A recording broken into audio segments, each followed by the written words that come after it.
So Yeah. what was the pivotal point? What was it that happened in your life? We often talk about, the final straw at the bottom. What made you want to get sober at such a young age? And how did you get sober?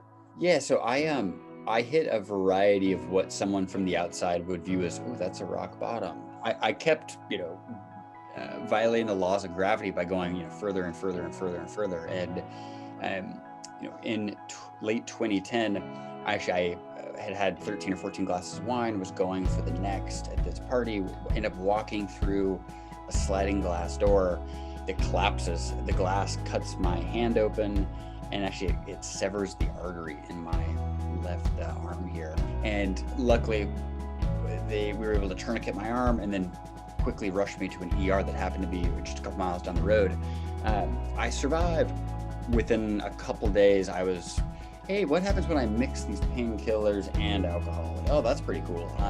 So I have a very thick skull, and it took me literally hundreds of times declaring never again, just to start again in a few hours or the next morning. And when I finally made the decision and finally stuck with it, was I think shame and embarrassment was a big part of the why. I had earned this big scholarship to my dream school. I was going off to Cambridge University, thanks to the Bill and Melinda Gates Foundation, the best thing I've ever accomplished. And with that, I think I felt a lot of stress and pressure to live up to this billing.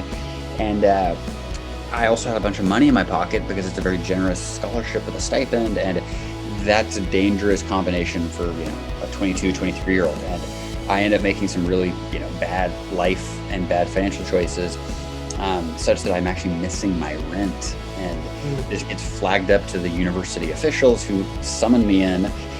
They've done their scouting and they think that I've got some kind of drinking and drug problem, which I do. Rightfully, calls me a disgrace, and I'd never been called that before, and it stung deeply, and it stung really deeply because it was there's a lot of truth to that when you're taking this incredible opportunity, and instead of using it to better yourself and hopefully better the world, you're merely doing it to get drunk, get high, and carry on. So that was like a really low moment for me, and luckily it was the seed that sparked new reflections, and just realize, hey, like my life is going to be so much better if I can just get a day sober, a second day, a third day, a fourth day. And before I knew it, it's like, wow, look, I've got like 8 days, 10 days, 11 days, and decided to not look back. Just let's keep doing this. A lot of temptations along the path, but one more day.